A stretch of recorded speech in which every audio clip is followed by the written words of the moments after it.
So, the topic of transformation has been on my mind recently. And what I want to point out right off the bat is that transformation is a very, very different beast from progress. Okay. Progress happens in a fairly linear fashion. As we know, we go to the weight room, we add 5 pounds at a time to our bench press, we get a little bit stronger and a little bit stronger each day.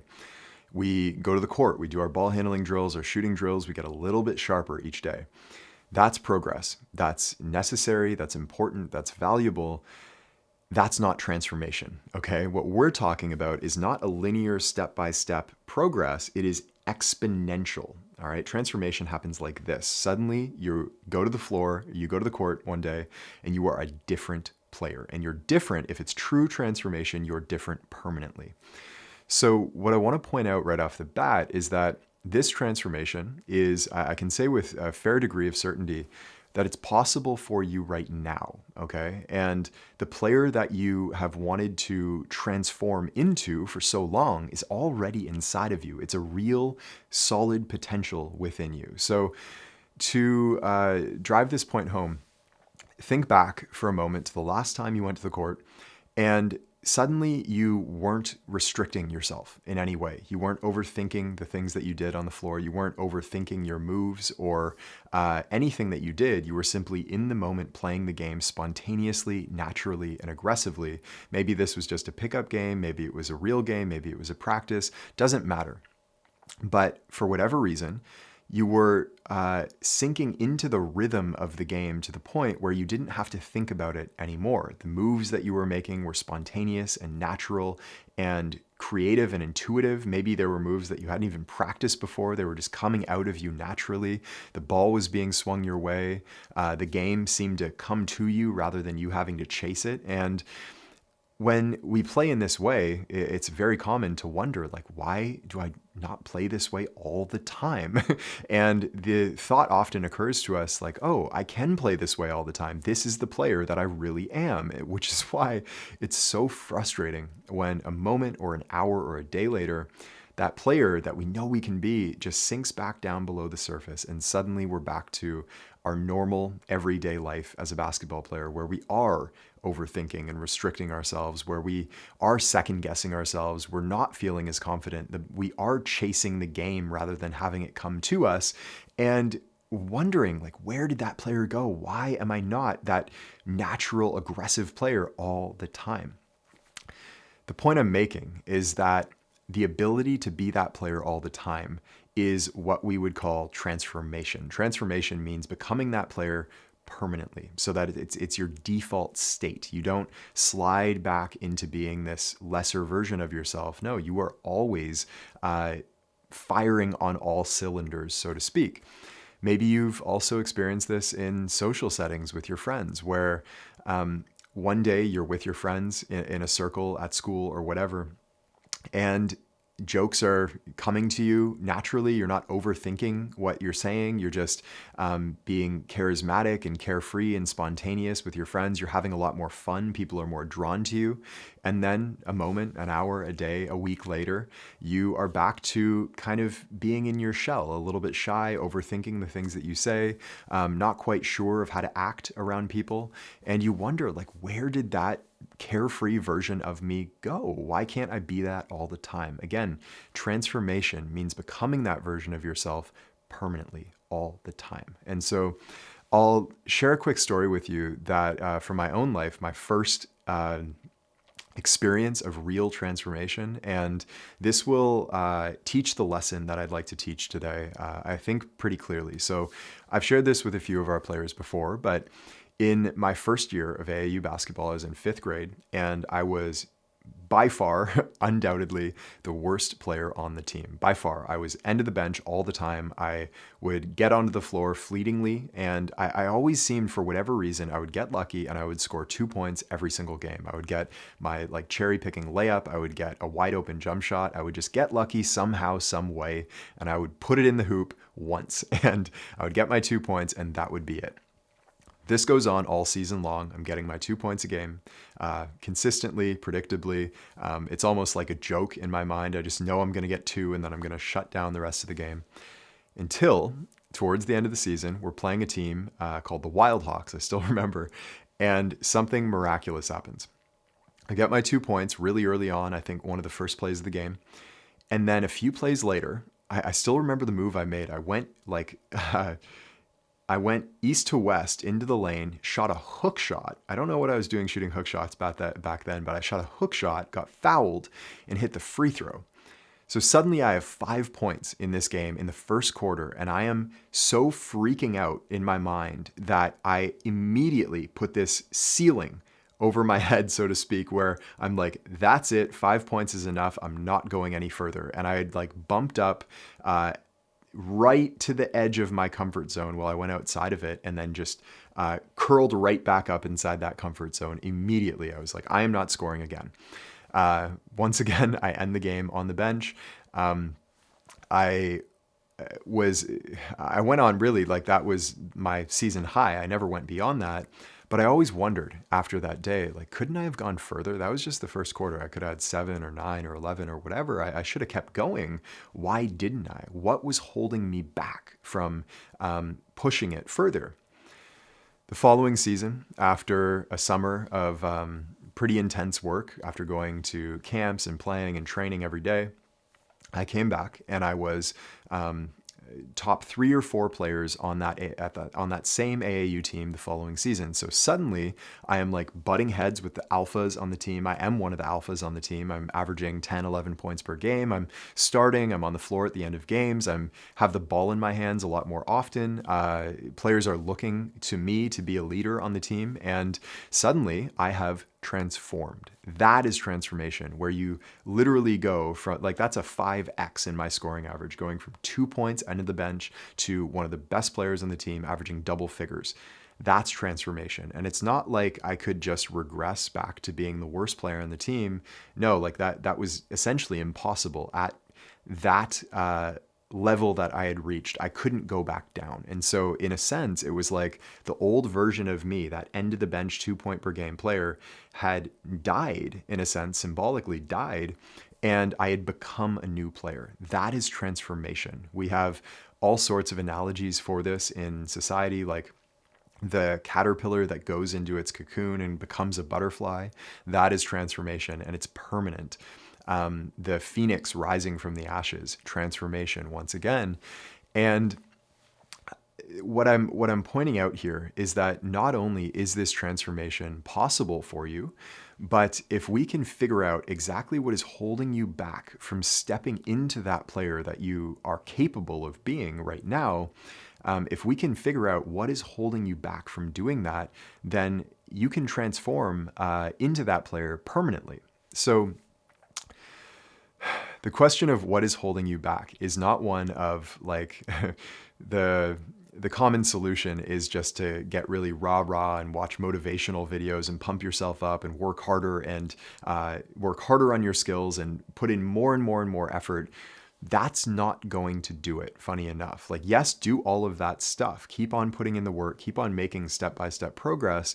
But if transformation is going to happen, then something different is needed. And psychologically, what we're going to do now is root out exactly where you are putting your foot on the brake, so to speak, okay? And what we find is that, well, the first thing that I'll say is that we have a lot more inside of us than we realize, okay? We have a lot more inside of us than we realize. Often this is talked about in a sense of we use like 5% of our brain, or we are only access 5% of our consciousness.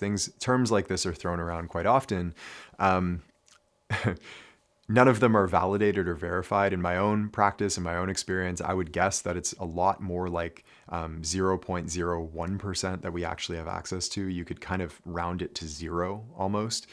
Point being, what our conscious everyday waking existence is far, far less than what's actually inside of us. This is why if you're in high school and you go to, a party at somebody's house and suddenly your friends are drinking and you see aspects of their personality coming to the surface because the inhibitions have been ripped off. Suddenly one of your friends is really funny and charismatic and you're like, who is this person? Or one of your friends is really aggressive and trying to fight everybody. Normally he's not that way. This is because there's more to their personality than meets the eye on an everyday basis, right? There's more to them. It goes in the other direction too. We hear stories about mothers like lifting cars off of their babies, and we wonder, where did that come from? Well, again, there's more inside of us than we realize. And so what in this analogy, in the realm of transformation, it's sort of like your conscious mind, that 5% that you have access to, or that 1% you have access to, is saying, yeah, I want the transformation. I want to be that player that I know I can be, full speed ahead. Like, let's go, pedal to the floor. And then the unconscious parts of you are putting on the brake. They're braking. And the conscious part of you, the part of you that you have access to, is saying, wait, why am I braking? Why am I holding myself? No, just go, like pedal to the floor. And the unconscious parts of you are braking.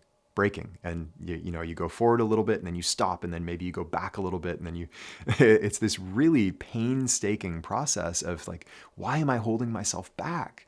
And the way to realize why you're holding yourself back is to root out these unconscious patterns of braking, these unconscious parts of you that are hitting the brakes, so to speak, and to realize why they are hitting the brakes. And the first thing to realize is that, well, first of all, with every transformation that you make, there is going to be an ascension, like rise to the next level in social status, okay?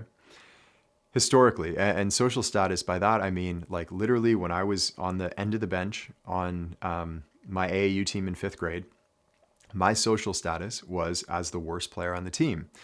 That wasn't the player I wanted to be, but there was a comfort in that. I didn't have the responsibilities of the top players on the team. I didn't have the best players on the other team gunning for me. I didn't have these like higher pressure situations to contend with, and so I became comfortable on the end of the bench.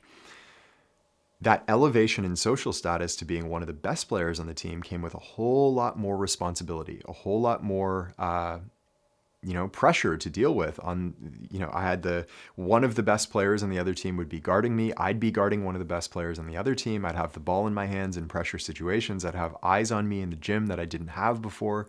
This is a rise in social status. Historically, as human beings, if we rewind a few thousand years, when we're living in tribal society, every elevation in social status came with an elevation in danger, all right? Let's say you go from being one of the beta males in the tribe to now you get stronger, more charismatic, you grow, physically in size, and suddenly you're one of the alpha males. Well, what does that mean? The other alpha males in the tribe are suddenly going to be looking at you and saying, like, you are a threat to our survival because you might, take more of the women, you might take more of the resources, the food, and so on and so forth. You're a threat to my status. And so there is a real possibility that as you elevate in social status, that there's a threat of death, actually, that the other alpha males in the tribe are going to come and take your life, okay? If we look at this evolutionarily speaking, this is baked into our psychology, all right, through evolution. And so we have been conditioned over many, many, many, many, many years, thousands of years, that if we ascend in social status, there's going to be danger. There's going to be danger. And so those unconscious parts of us that we don't have access to all the time, of course they're going to put on the brake. Of course they're going to put on the brake because over thousands of years, they've been conditioned to say, wait, like, hold on a second. We don't want to rise in status too much. We don't want to buck the system and get all these people angry with us and have all these eyes on us and have all this pressure and responsibility. Like, there's danger there. No, stop, slow down, slow down. That's what's holding you back. It's these unconscious parts of you that, once again, are hitting the brake and saying, there's danger at that next level. And the truth is, there is danger, right? It's not threat of death. You're not going to be killed by your teammates or anything like that. It's not what it was thousands of years ago, but there's still danger, okay? And what we need to realize, really, it's sort of like, to use an analogy, in a video game, when you beat one level and you go up to the next level, There's brand new, stronger bosses to defeat. There's harder enemies to defeat. There's new unknown tasks and, new territories to explore. And there's all of this unknown danger to face. And it's almost like, to use another analogy, it's like the more weight you can lift, the more weight you're going to be expected to lift. If you can lift 200 pounds, you're not going to go to the weight room and be putting 100 pounds on the bar. Your training partner is going to be like, no, let's go, like slap some weight on the bar. You can do more than this. And in the realm of basketball, your teammates are going to be doing the same thing. So at that next level that you want to get to, you want to transform into the player that occupies space at the top of the hierarchy, again, a rise in social status. If you want to do that, we need to really come to terms and really identify exactly what we're afraid of here. So what might you be afraid of, right, off the top of your head, unconsciously, right? Consciously, these things aren't such a big deal, but unconsciously, like why are the deeper parts of you hitting the brakes? Well, let's explore this a little bit. Number one, at that next level of responsibility, you're going to have the ball in your hands a whole lot more. There's more danger of embarrassment on the floor. There's more danger of like getting lit up by the other team's best player who all of a sudden now you have to guard all the time. There's more danger of your coach getting angry with you, right? If you make mistakes in a high pressure situation, your teammates might get angry with you. There's danger of failure at that level. Like literally, suddenly we're in contention for the top spots for college contracts or college scholarships, pro contracts. We're in contention to make this basketball dream come true. And there's a real risk of failure. What if we fail at that? We're comfortable on the bench or like being not one of the best players on the team. We're comfortable in that role because there's less risk of failure. We're already failing. So what are we afraid of? Suddenly, if we're at the top of the hierarchy, like there's all of this unknown, there's all of this responsibility. And so and there's a little bit more to this, but the exercise that I'll offer to you is one of basically bringing what is unconscious to consciousness. It's bringing what has been in the darkness and the shadows up into the light, so that we can look at it. We can look at it clearly, and hopefully in this process dissolve the fear that has been holding you back and causing you to press the brakes. So the journaling exercise that I will offer to you today is a really, really simple one, and you're just going to ask yourself two questions. The first one is, what am I afraid of at my next level of transformation? What am I most afraid of? Or what might I be afraid of? For 15 minutes, 20 minutes, you can write in your book the things that you might be a little bit nervous about unconsciously, okay? And I know consciously you're saying, no, this is totally worth it, like full speed ahead. I totally get that. Unconsciously acknowledge that there are parts of you that are holding back. So what might those unconscious parts of you be afraid of? Write in your journal for however long it takes until you feel finished, okay? Don't do this for 5 minutes or 10 minutes, like really dig in. And what you'll find is that it takes a little bit of time to really hit your stride in this. And so I would give it at least 15 to 20 minutes. And if you write for, say, 20 minutes, that last 5 minutes is going to be where the gold is, okay? So push yourself to really write. When you're finished, ask yourself one more question, okay? One more question, really simple one. Is it worth it? Is it worth it? In almost all cases, if you're serious about this game and doing this work, this work of practicing the deep game at a high level, in all cases, the answer is going to be yes. It's going to be a resounding, of course it's worth it. And that simple exercise of bringing what has been in the shadows in your unconscious up into your conscious mind, bringing it to the light, that transforms it. That transforms it from something that you've been afraid of, something that you've been nervous about. It transforms it into something that you can now be excited about. All right. And you'll find that the things that you're most excited about your transformation, the opportunities that you're going to be afforded as a player who has transformed and reached that next level, the things that you were nervous about are the exact same things that you'll be excited about. You'll be excited about guarding the other team's best player because there's so much growth in that. There's so much, opportunity to become better. There's excitement about having the ball in your hands at the end of the game and being the player to take the last shot, and like having that opportunity for glory, the opportunity to lead your team and be the player that you've always known you can be, the opportunity to play and put yourself up against the best of the best. It will be what you'll find as you do this exercise is that every single thing that you may have been afraid of before, its counterpart is an opportunity to be excited about. And so do this exercise. This isn't one to just like think about or sit there and run it through your mind for a moment and say, oh yeah, I get it. No, like actually do the exercise, and the act of writing it out is going to be extremely, extremely valuable for you. And finally, to cap this off, in my experience, like in my lifetime, there have been these very profound pockets of transformation. These moments where suddenly things changed, and I went like I was here, and suddenly I just go here, right? Exponential waves of growth. And at each moment, those episodes of transformation have been marked by something very particular. They've been marked by terror. And I don't even mean fear, I mean like full-blown terror.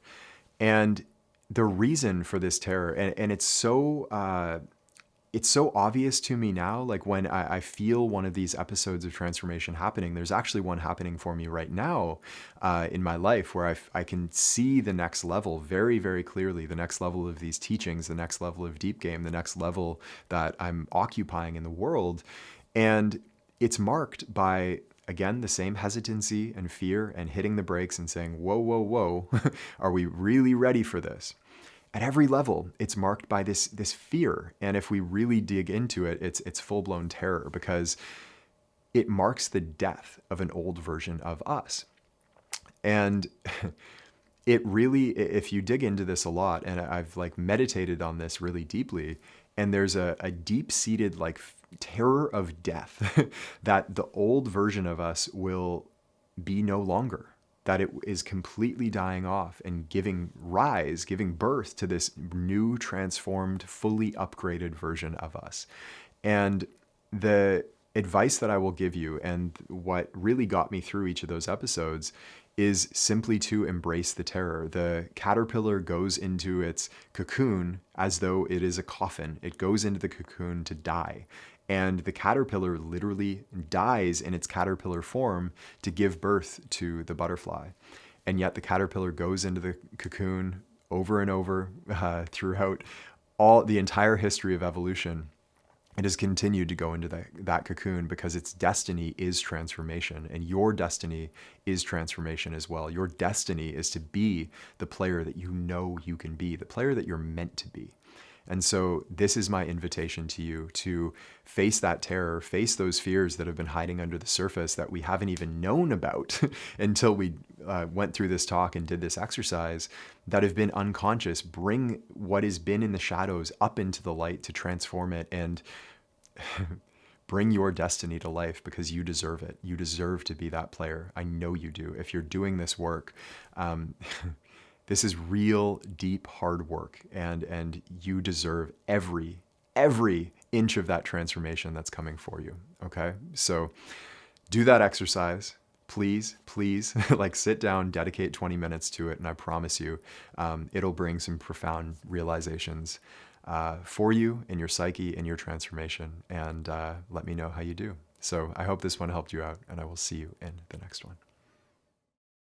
Hey, it's Coach Taylor. I hope you enjoyed today's talk. And if you did, the best thing to do right now, while it's fresh in your mind, is go to deepgame.com or click the link in the description, and it'll take you to our free Deep Game Masterclass, where you'll actually learn the entire deep game of basketball with all 8 laws and all of the fundamentals that you need to know as a high-level basketball player. We've had players call this the best hour of basketball learning of their lives, and it's completely free. So go to deepgame.com right now, or just click the link in the description, and I can't wait to see you there.